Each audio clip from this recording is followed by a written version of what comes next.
好啦，去到27條啦嚇。3 gram of magnesium nitrate dissolved in water and dilute to solution of a 100 cm cube 啦。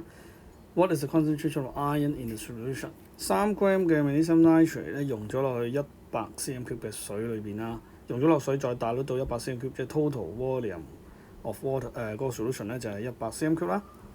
然之後問你嗰個 ions 個 concentration 啦，佢冇話俾你知問邊個 ions， 咁即係問全部嘅 ions 咁就列翻條式啦，就係magnesium nitrate 咧就變咗一個 magnesium ion 同埋兩個呢個 nitrate ion 啦。given 咗 mass 啦，咁所以如果 given 咗 mass 咧，其實我哋就可以用呢個關係咧，就係 mass over molar mass 咧，就可以揾到呢一個 number of mole of magnesium nitrate。咁根據 mole ratio 咧，如果呢一個 number of mole 係0.0202嘅話咧，咁呢一個 magnesium ion 咧都係0.0202㗎。咁而 nitrate ion 因為係兩份啦，就係0.0202乘翻2啦。OK， 咁其實即係話佢 total 有1 mole 嘅 magnesium nitrate 有幾多 mole 嘅 ions 啊 ？total 其實係3 mole 嘅 ions 嚟嘅。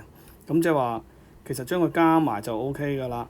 咁 total number of mole of ions 咧，其實已經係揾到啦，將佢加埋就 OK 啦。再除翻 total 嘅 volume 100個 cm cube 即係0.1個 dm cube 啦。